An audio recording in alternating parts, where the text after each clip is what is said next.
This is the podcast for Narrate Church. Narrate Church meets every Sunday at 9 and 11 a.m. at the Grand Street Theater in Helena, Montana. For more information, visit www.narratechurch.org.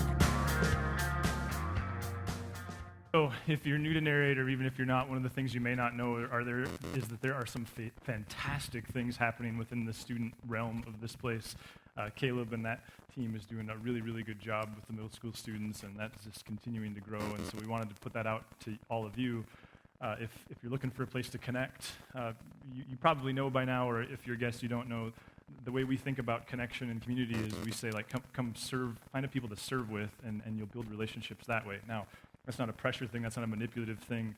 We recognize that some of you're not looking for that. You just want to sit in the back row or the front row or in the balcony or whatever and be the last one in and the first one out, and we're totally okay with that. We recognize that we've all been at places in our journey where that's what we needed. But when you get to that place where you really want to connect and you're looking for some relationships, what you need to know about us is our passion is come serve with us. And there are lots of ways to do that. There are many different Sunday teams, from the band and the tech team to the kids team. And then there's also guest services, and then there's lots of ways around here. There's also our scattering events, which we will talk more and more about as we get close to our next one of those. And then there's middle school. And so I just wanted to invite you to really challenge you to think about whether or not that might be a place to connect. There are 20 middle school students going to camp with Caleb a week from tomorrow, which is fantastic. It's really, really cool, and it's indicative of how good of a job he and that team has done at just raising morale and continuing to build on the things that Jason and Tom and James before him, the kind of the foundation they set. So just encourage you to think and pray about that. Just like last week, we encouraged you to think and pray about the whole Narrate Kids realm. And for me, it's appropriate that we would brag on student ministry this weekend, because this morning, a guy named Alex Palm is going to jump up here in just a second, and he's going to unpack the word, and he's the guy that I had the privilege of having in youth group way back in 2002, I think would have been his freshman year of high school. I can still remember in August of 2006 when my friend Kyle Ball and I bought him breakfast at Stella's, which is the kind of the breakfast place it's the Steve's Cafe of Billings. Not as good, but it's the same thing. Anyway, we bought him breakfast at Stella's, and when we walked out of having breakfast, he jumped in his Honda Accord, which was disgusting. It was the dirtiest, most vile vehicle. He's one of those guys that, like Mountain Dew cans and wrappers, and at one point he worked at Big Bear in high school, and he had a bottle of Bear Mace in there, and it was like 110 degrees outside, and it blew up and lodged itself into the roof of his deal, and he had to drive home with the windows down. And so anyway, he drove off in his Honda Accord on his way to George Fox to study undergrad stuff at George Fox in Newburgh. I eventually graduated there with a degree in peacemaking. From there, is that my phone or yours? Since we all have the same, it's Raji. Okay, just making sure you're not texting me, are you? Okay. Anyway, from there, the first time we went to Israel, he went to Israel. He went with us on a study trip, and then he's been back twice, living with the Palestinian people and studying with them. He's lived in Nazareth for a summer, and then eventually he moved back to Eugene, Oregon, and just finished up a master's degree in arbitration. Is that the right way to say that? No? Conflict resolution. At any rate, if you have conflict, Alex is your guy. So he came this winter, and we were on the chairlift together. Do any of you guys have a phobia with getting stuck on a chairlift? Really? I'm the only one? You're just going to leave me hanging? Okay, thank you. And I love Great Divide, but let's just be honest, the odds are higher, right? It's just that much more likely. Love that place. And so Alex and I were skiing one day, and the chairlift did break, and someone did get stuck on it, but it wasn't me, it was my 7-year-old son, and so that was good. But just kidding. He wasn't panicked, I was panicked. But so I was telling him, we were having this kind of candid moment on the chairlift, and I'm always kind of thinking, how would I get off one of these things? And I've been trying to figure out a way that there's got to be a device that you could, invent, that you could just belay yourself off there, because it's such a helpless feeling, and it's so cold. And then I was telling him that what I always think is if I could get close, if I'm stuck and I'm by one of those giant pine trees, I've always just imagined that I could get the chair swinging a little bit, and I just latch onto. Anybody else ever thought about that? Seriously, what are you going to do, just sit there and die? So Alex said, when I said, I think I'd just try to latch onto a pine tree, he said, well, Adam, this very calm kind of peace kind of guy kind of way, he said, well, Adam, I think a 30-second cost-benefit analysis would prove that is not a good decision. I thought okay, whatever, but I wouldn't be panicked anymore. So it was then that we started to kind of dream about, and one other thought on this, way back before we even existed. I dreamt about being the kind of church that would periodically just have people who are experts in their field come be experts and speak intelligently about art and science or whatever their field is, and then leave it on us to be a little more creative in the way we apply that to our lives and understand how Christ speaks into that. And we've done that in the past with Lindsay, speaking on health and exercise, and that's really the way this morning fits, as far as I'm concerned, in the grand scheme and the vision, is we've invited this guy who has, if nothing else, you're saving yourself about $120,000 education this morning. So you're getting in 30 minutes what took him hundreds of thousands of dollars. So he's just going to come be an expert and speak about conflict resolution. Anybody have conflict? Yeah. So Alex, come on up here and unpack some conflict resolution for us, will you? We expect to all be one big happy family when you're done. So here's my friend Alex. Will you help me invite him?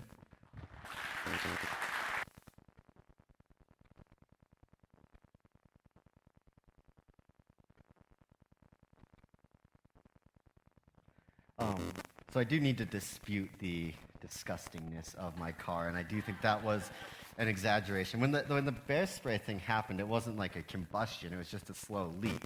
And so like throughout the day of work, the stuff just like evaporated into the air of my car, and then I got to breathe that for a while. And my habits with my car have gotten a little better. Like I would say we probably went from like 100 cans of soda to like 20 coffee cups. So, and you can always reuse those. Like some places will refill them for like $1. So that's it's like an investment. In practice, it doesn't work. So, yeah. You get me after the first service, and they had me with like half a cup of coffee, and then like the other 2 have like set in. So if I'm a little spazzy, sorry. Also, I thought that I would like try to rearrange like some of the things that I thought were really funny, and then like first service, some people just didn't laugh. But I think that's more on them than me. So I'll probably try it again, and then judge you based on how much funnier you find me. Is that okay? So if you think like maybe you should laugh, probably just do it. So I'm Alex. I started hearing about Narrate when I was pretty young. I am still young, but when it was just a dream and like, what was that? What that was it?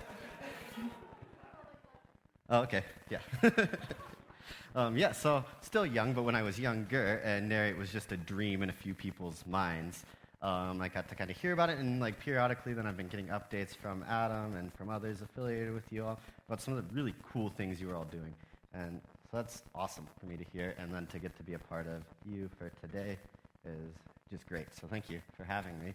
So as Adam said, I've studied conflict and disputes and peace studies for kind of the past 6 years, more specifically the last 2 in a master's program in conflict resolution at University of Oregon. And I just graduated, so if you want to hire me, talk to me afterwards. Or know somebody who might want to hire me even. And I do need to also, as well as disputing like the reality of my high school car, also need to talk about the notion of being an expert in this field. I would consider myself somebody who's just thought about it a lot. And I can give you a story about how bad sometimes I am at applying these. So I have a really good friend that I lived with for a few years in college. He moved to Oklahoma, and we've stayed in touch like as much as both of us are capable of for the past like 5 years, 6 years, a long time since he moved. So I spent last like July through December, August through December in Palestine and Israel, living in Jerusalem. Then when I came back, after a few days of rest, I decided I'd call my friend. And so I did, and I left a message because neither one of us are very good about like picking up the phone.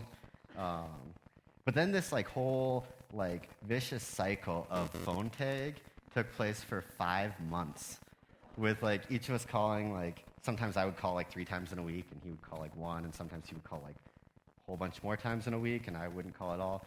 But what it turned into, at least in my head, and I have to assume because I know him pretty well, it was also the same in his, and this is probably a dangerous assumption because he could be thinking something completely different.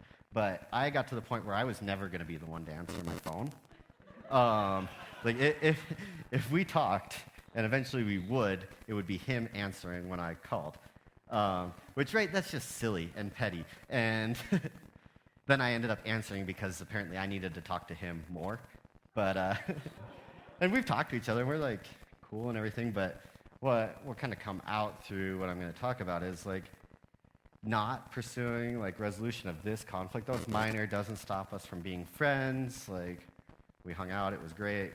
But if we were to engage in this conflict, we could reach new levels of understanding that would produce new lines of communication and probably just be really good for our relationship. So think about that as I try to talk about conflict. So a little bit about why I kind of really got interested in conflict and why, like, kind of where I've been thinking about this. First reason that like I think conflict's important is like conflict sucks. Right? Like you can think about any dispute you've ever been in over anything, and with it are these feelings of just sickness. Sometimes you get it like in your gut or a headache. It's just not a fun thing, especially I imagine this is more true of the relationships or social situations or different places that you exist in over a period of your life that you have been in conflict and you probably just felt terrible about it. The more important that relationship or place is. Another reason is like conflict, while being terrible, is not terrible, but feeling terrible, is also inevitable. Right? Like if you think back again to those same like 5 relationships that you're most like invested in, passionate about, it probably with it you think of a lot of conflict with that person or that place. And so it's kind of an interesting combination where conflict is hard and uncomfortable, but also inevitable. I have 2 friends. They're married to each other. And so since I started really like getting into this conflict thing, I've like started to talk to my friends who probably experience a lot of conflict. And I feel like young married couples probably as much as anyone. I've never been a young married person, but I've known some. So I asked these 2 friends and another guy that I lived with like on and off throughout college, and I said, so what are your two's arguments about? Like, how does that work? Who's like more aggressive? And my friend looked at her and looked at me and said, I don't actually think we've ever been in a fight. And she looked at him and just her jaw dropped, and she just says, really? So like if they really had never been in a conflict, I'm sure they were then, and they can thank me later.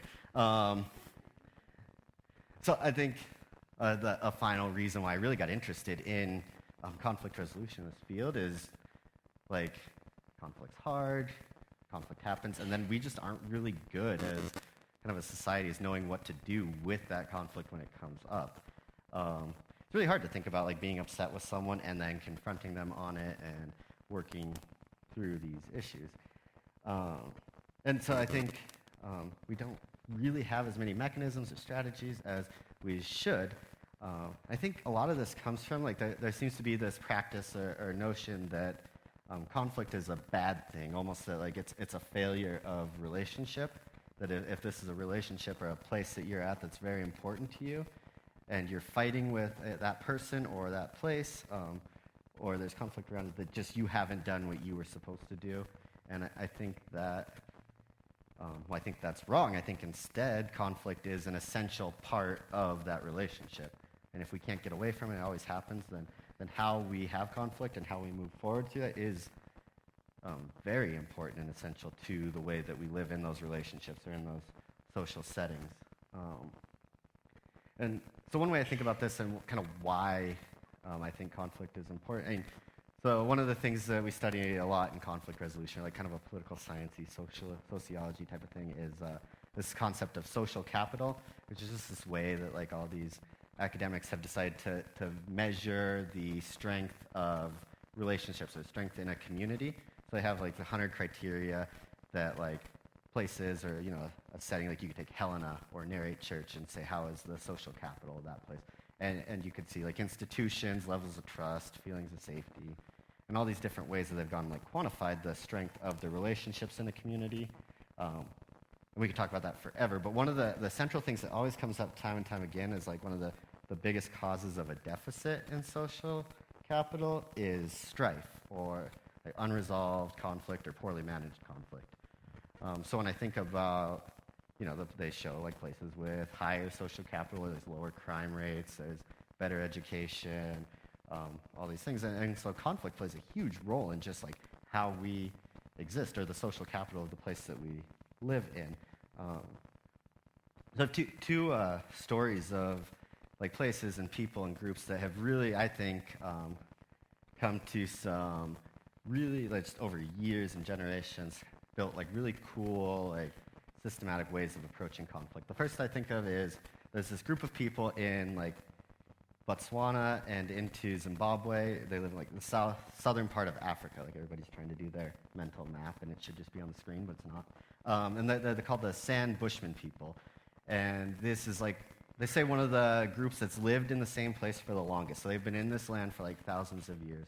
There's also a lot of really cool, like, interesting, like, social things that are happening, like, as far as they found, like, oil there, and now those people are being kicked off their land, and it really is terrible, speaking of conflict. But so these people have been, like, ones, because they're so, like, tied to that area and been there for so long, they're ones that, like, the anthropologists have just been, like, in love with, and I'm sure they feel completely the opposite way about the anthropologists, right? Like, it's the Truman Show, but you know it, and so there's always all these, like, people in, like, stupid button-up shirts and, like, writing notes about the way you live. But I'll use the anthropologist's work right now anyway. What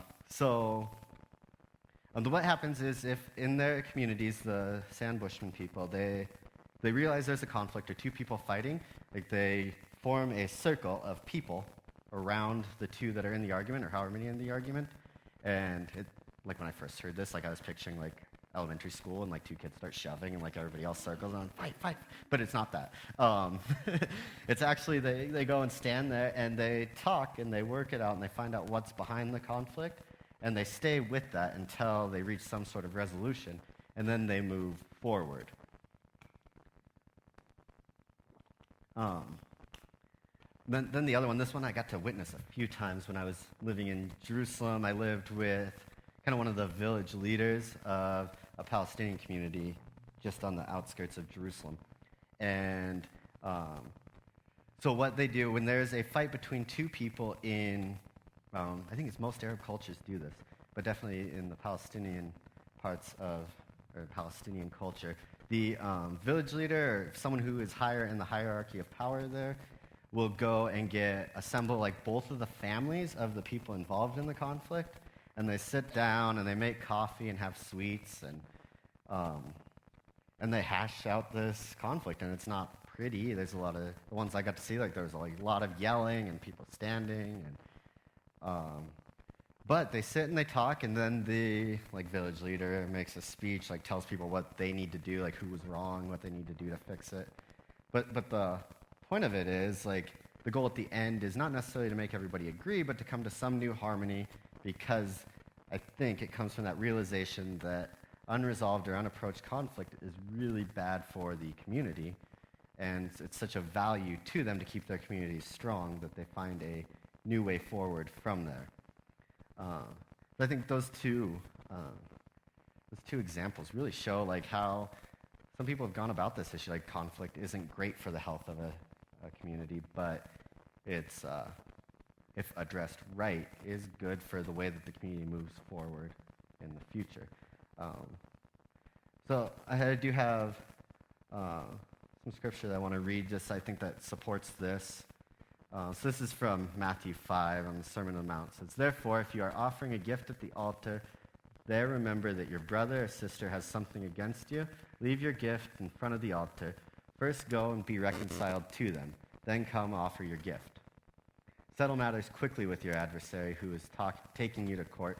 Do it while you are still together on the way. The judge may hand you over to the officer, and you may be thrown in prison."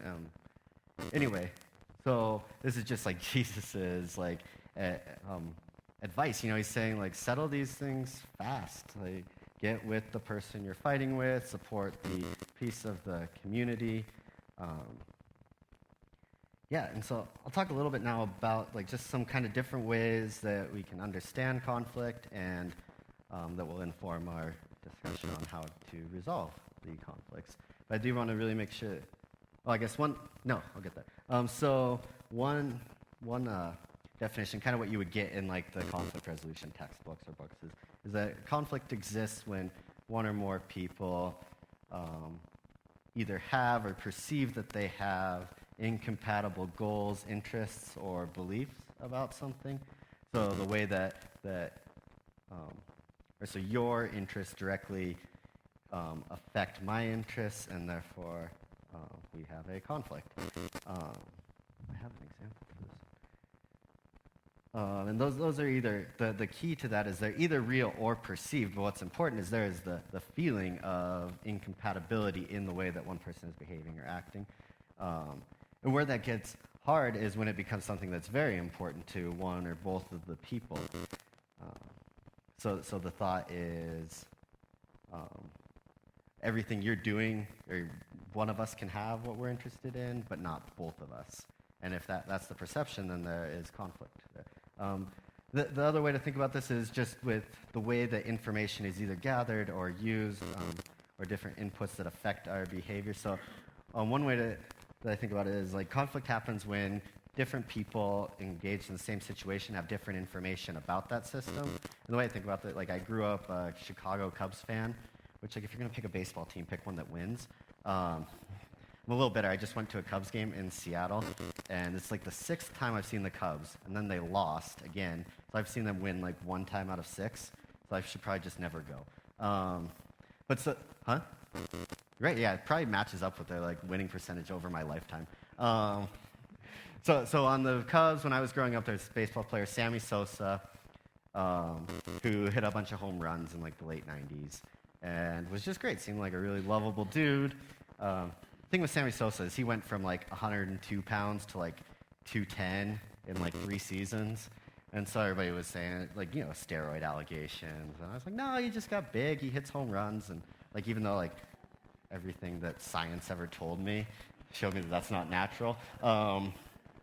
But when I learned and was more sure that there was probably some like illegal use of performance-enhancing drugs in Sammy Sosa's career, like it completely changed the way that I looked at it. And that's not necessarily a conflict, but you can see how, you know, a similar situation might lead to conflict. And this is why, in the mediations I've done, it's always apparent that like these groups that are coming in so mad have never actually like sat down and talked to each other.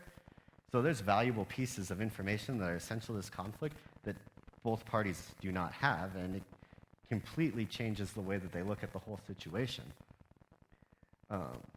And another way that I think about this with information is just different interpretations of the same information, or the same setting. So you've seen this. I imagine this has happened all the time to you. Like you have, you're presented with like a situation information, and you see it completely different as someone else.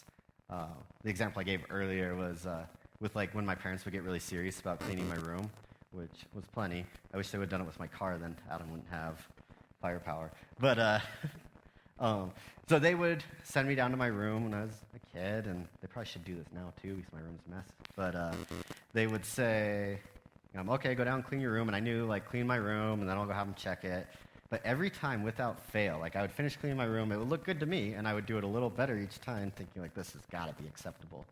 And I'd be sitting upstairs like watching TV, and it was the same like conversation every time my dad came back upstairs, and he would just look at me and say, well, you should go back to your room and not come up until it's actually clean this time. And I don't know if that was like a parenting strategy or if it just really wasn't ever clean. Imagine he was probably more right than me on that. But same information, same people looking at the same room. One person says it's clean, one person says it's not. So a more appropriate way for us to handle that conflict, though, would have been for me to say, like, hey, Dad, why don't you show me what's not clean, and I'll make sure to get that every time. He probably did that 1,000 times, too, though, and I just didn't listen. A different instance, just different people selectively using pieces of information.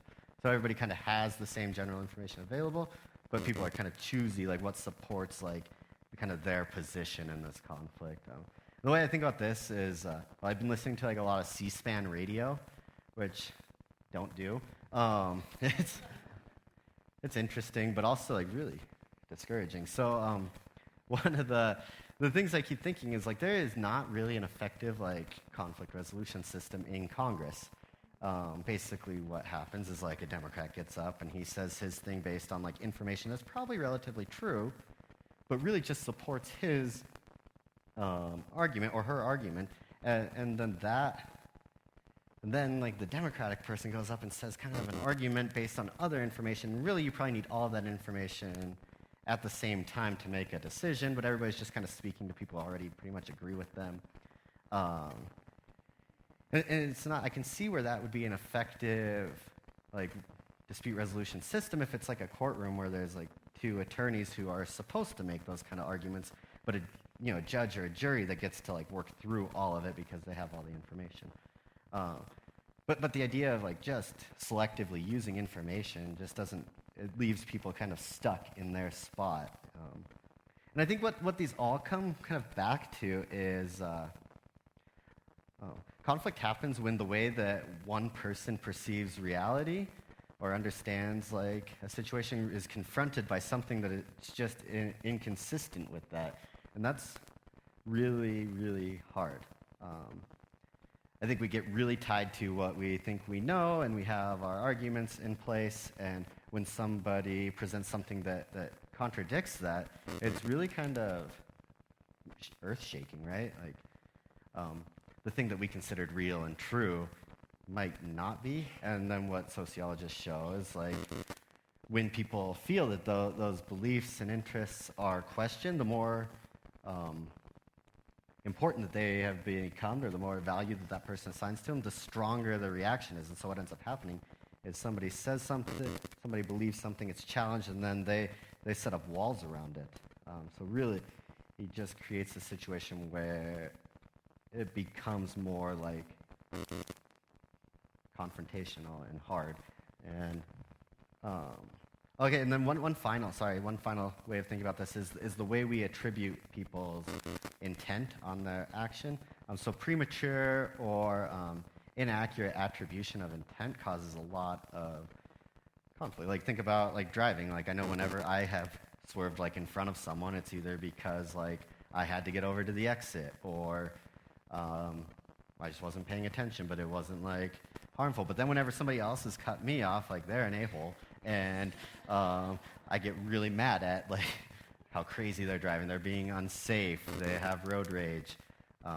I actually get cut off more than most people because I drive slow. But I still haven't figured out if people are mad or just really in a hurry. Okay, so it's kind of an idea of what I'm talking about when I say conflict, and we could talk about here, and everybody would have several different ways of defining it, but then moving on to resolution and thinking about like how do we move forward from a conflict. I want to be very careful in saying that like by saying resolution, I don't mean that everybody leaves a conflict situation or a mediation thinking exactly the same thing. Like, I think that's impossible and kind of boring to think that like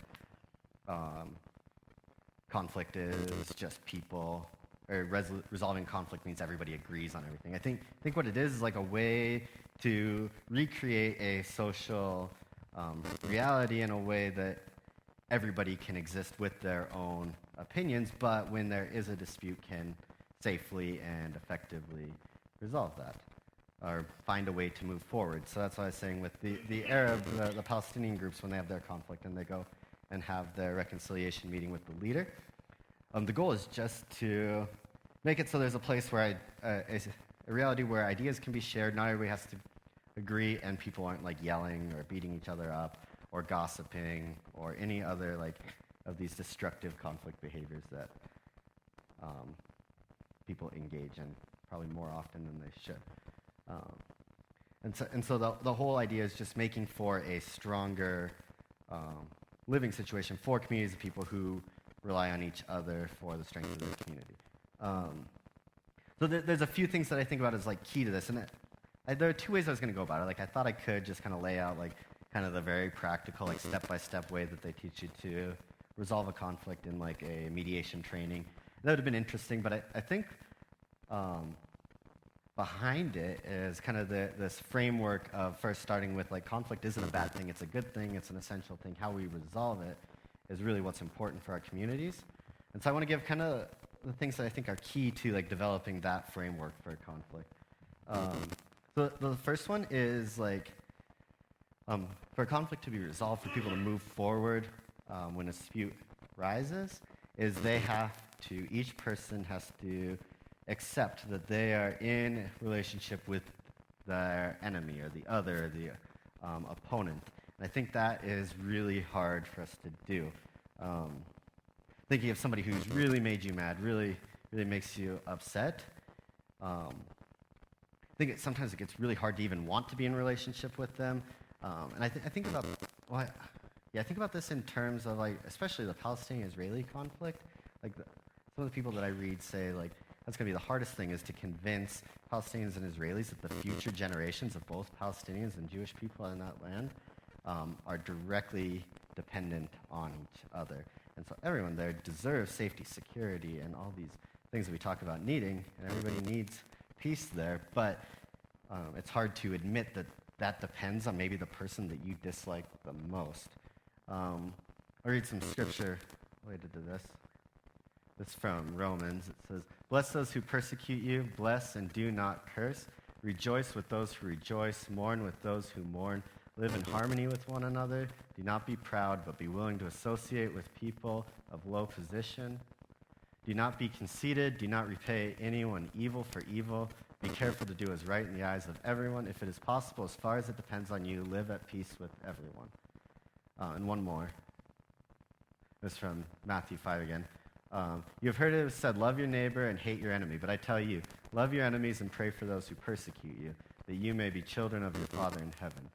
He causes his sun to rise on the evil and the good, and sends rain on the righteous and the unrighteous. If you love those who love you, what reward will you get? Are not even the tax collectors doing that? And if you only greet your own people, what are you doing more than others? Do not even pagans do that? Be perfect, therefore, as your heavenly Father is perfect." So there's a lot there again, but both of those things really emphasize kind of the importance that Scripture and Jesus and these people that we read about here in church and in your own study time talk about the way that people interact with those that they most dislike. And I think that's hard. I mean, can't think of like many times where like my initial reaction to somebody really hurting me is like, I'm gonna go love that person, right? There's so many other ways that we want to do that. And so I had I think the way that one of my favorite professors in my undergraduate studies put it is, he would talk about enemies as, your enemy is your treasure. The other in your conflict is a gift, really, because you hold one understanding of this event, but that's incomplete. And that other person holds also a version of this that is also incomplete, and only by discussing and doing something in love with that person, so only by doing something, meeting with that person, doing something that isn't full of hate towards that person will lead towards a further understanding of yourself, that other person, the relationship, and how you function in society. Just the fact that the person that maybe you disagree with most also holds like a very different but very legitimate edge of truth. Another way another like kind of step towards this is this idea that so the tendency in conflict is to be very dualistic or very polar in the way that you think about solutions, and things are always phrased either or. So one of the steps is to reject rigid or polar or dualistic thinking. The great example of this is I worked for not a long time, but for a while with teenagers in the criminal system in northern New Hampshire.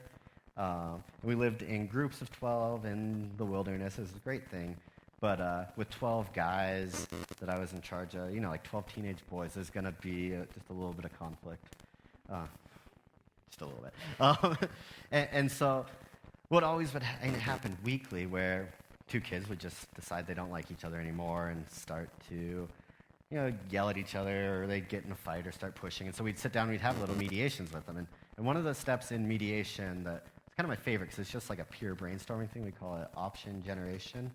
So kind of the tendency for most people when they're in conflict is to give a suggestion for a way forward and then immediately jump to like talking about why, 100 reasons why that's a bad idea. So what we do, we take a step back from that in mediations, and we just get all the potential options up like on a board for people to look at, and then the next step of the process is to evaluate all of those.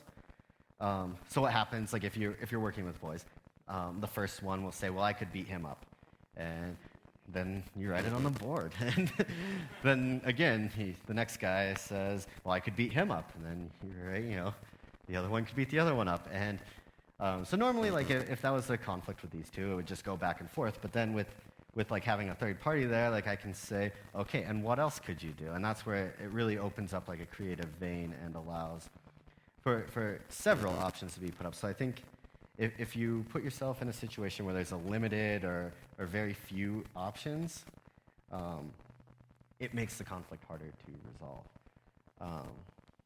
So I think rejecting this idea that there's only one or two answers to any conflict is dangerous. Okay, and then the other thing on this is there's a difference between a position and an interest. So a position is the way you like walk into a conflict and you think like, this is what I want, this is what I deserve. And then there's an interest which actually lies behind your position. So the hardest like mediations to do are those that involve pets that two people claim ownership to, which is right. It's always a dog, it seems like. And it really like mediating these conflicts has really like affirmed my decision to not like pets. But sorry if that offends anyone. I appreciate you liking pets. So we had this one where these two people were fighting over a dog, and both of them had very reasonable reasons why they thought that dog was their dog and why that dog belonged home with them. And it just was going nowhere. And we were through the option generation, and we just had no real reason to understand like where this was going. And so we had private meetings with each of the two people involved. And what came out from both of them is there was some real like damage left over from the way they had been divorced recently. So there's some real damage there that hadn't really been resolved in the separation. And that dog became the means of hurting the other one. And I think that's something really interesting to think about. Like, how many times have you been fighting with someone over anything? And that was just the material thing that you needed to work through some of the other problems you had with this person or group. And so you had your position, and then you have the thing behind it, though, is interests can be met in many different ways. And I don't think we ever got this couple fighting about the dog to realize that, but at least we got them to understand that their interest wasn't so much the dog as it was they needed a counselor at that point, not a mediator, but we did what we could. So another step in kind of this like framing conflict as like a good thing or a positive thing is to embrace curiosity and creativity. To think about what does that other person that you are fighting with, what do they want, need, feel? And this is another reason why just like sitting together with this person, as hard and uncomfortable as it can be, it's really good if you come from it from a questioning place. Kind of rejecting feelings of certainty. I had a same professor who talked about loving enemies. He would always give these like really like long, like irrelevant arguments for things like why braces are genetic fraud against your future spouse. Like, you're going to marry someone, you're going to have straight teeth, then you're going to have kids, and their teeth are going to be coming from everywhere. Right, it's a good argument. But then he would give a great argument like that, and then he would step back and he would say, and he would be so convinced he was right, and he'd say, God protect me from the sin of certainty. And then he'd teach us about why, like, being certain or assuming certainty or, like, absolute rightness is just so wrong. And so I think, if you come at a conflict from a place curious, trying to understand, like, what the other person or people are feeling and need and want out of this, you put yourself in a place where you're rejecting your own feelings of certainty and moving to a place where you can try to understand the way that other people do it. Two people who think they're right about something rarely can resolve that issue until they drop that notion of rightness. And then finally, just what kind of the way I think about like the end of, or the last part of this is just always be graceful, gracious.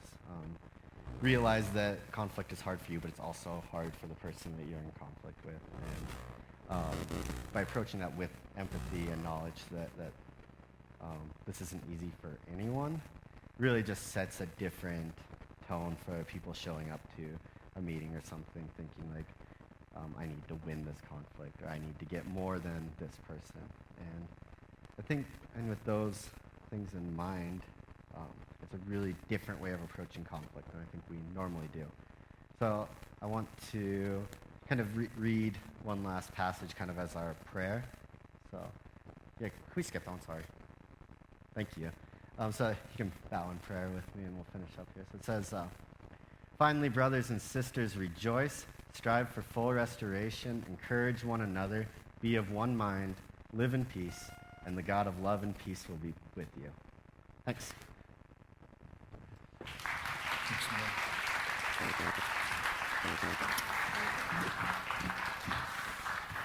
My little Evernote page is full. How about yours? There's a lot of really, really good stuff there, Alex. Thanks. It's probably an indictment of me, but I don't know about you guys. I've never considered before that our ability to deal with conflict in a healthy way is so centrally connected to the way we're going to live because it's so inevitable. So it's really good. I think I can see a series just in this week, so watch out. It's going to get redundant here in the next year or so. Okay, so a couple things before you take off. Just kind of want to look ahead at the next month for you because we're moving into summer, and it's important to us that you would understand that the posture that we take around here is we're not going to let down.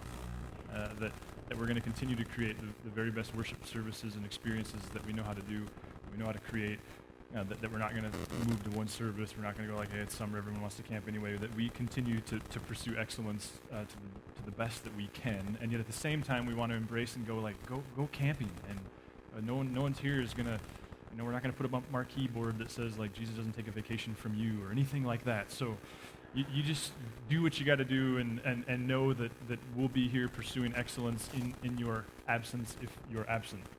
So just looking ahead at the month of July, because there's a lot of kind of neat things going on. Next week, Caleb is going to unpack some things, and I've sat with him and heard what he's going to talk about, and I'm telling you, it's going to be fantastic. Like, this is sincere, but I can't wait to listen to the podcast because he personally has wrestled through some really intense stuff this year as he's wrestled with student ministry, and he owned his own business, and so there's a lot there that he's going to talk about. So if you're in town for the 4th or for the 7th, that's Sunday, you won't want to miss that. And then on the 14th, we're going to start a brand new series called Surprise. I can't wait for it. It's been something that I've been working on all the way back to Christmas when there were some things that unfolded in my own grossness that I was able to see clearly for the first time.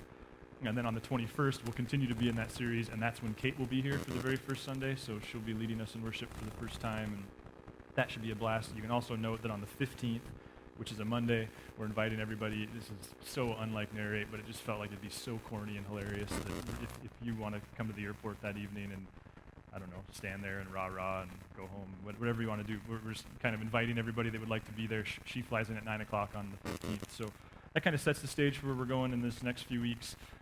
Just know that we'll continue to pursue excellence here, and at the same time, there's no shame. And you guys are all going like, I don't need your permission. I know that, but it's important to us that we communicate all those things. As you go, just keep a few things in mind. If you've started a relationship with Jesus or are contemplating one or even struggling with yours, we would sure love to have a conversation with you, and that can happen a lot of ways. That can be a phone call, that can be an email exchange, that can be a cup of coffee or a lunch, and we just kind of leave it with you to engage us. There's info cards back there. We all have emails. You can find all the staff emails or just info at Narrate Church will get us to, we'll filter it for you. So keep that in mind. And I would just continue to keep in front of you baptism, knowing that some of you have made decisions to follow Jesus in the last season. We think that, that a public declaration is a really valuable thing. And so we're moving up towards Vision Weekend, which is that first Sunday after Labor Day weekend where we do a giant baptism celebration. So we would love to have conversations and prepare you for all of that. If you don't own a Bible, they have one at Guest Central. Other than that, have a great 4th of July. You won't want to miss Caleb next weekend. Sure love you guys. See ya. For more information on Narrate Church, visit www.narratechurch.org or download the mobile app, now available for iPhone and Android.